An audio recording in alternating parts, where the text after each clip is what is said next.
La productrice d'un gars, une fille se souvient de ce sketch de la série qui avait choqué Ségolène Royal, au point qu'elle appelle la direction de France 2. Ségolène Royal n'était pas la première fan d'un gars, une fille. La célèbre sitcom portée par Jean Dujardin et Alexandra Lamy va bientôt renaître de ses cendres.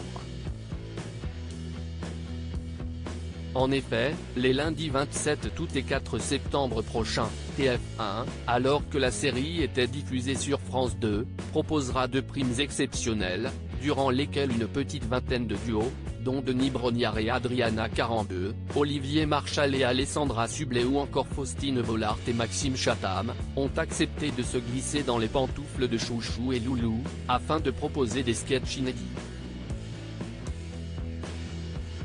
Ségolène Royal choquée par une scène d'un gars, une fille.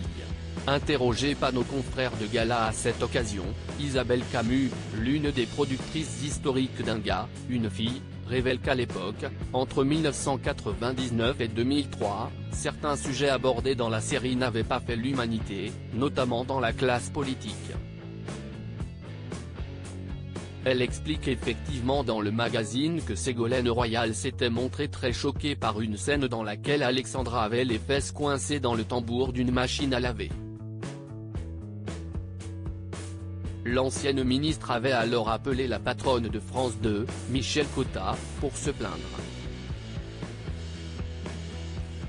Amusée, la productrice se souvient, Michel Cotta, qui nous soutenait à fond, a fini par me contacter en disant « Moi, j'adore, mais vas-y doucement sur les scènes trop crues.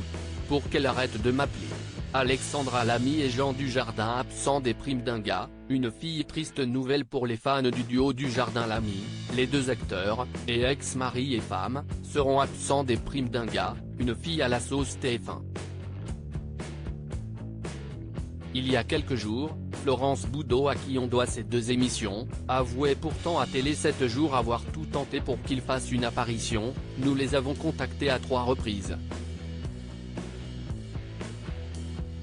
Alexandra a gentiment décliné, expliquant que son personnage lui avait longtemps collé à la peau. Mais elle a trouvé l'idée géniale et a promis de regarder cette version. L'agent de Jean Dujardin nous a répondu négativement.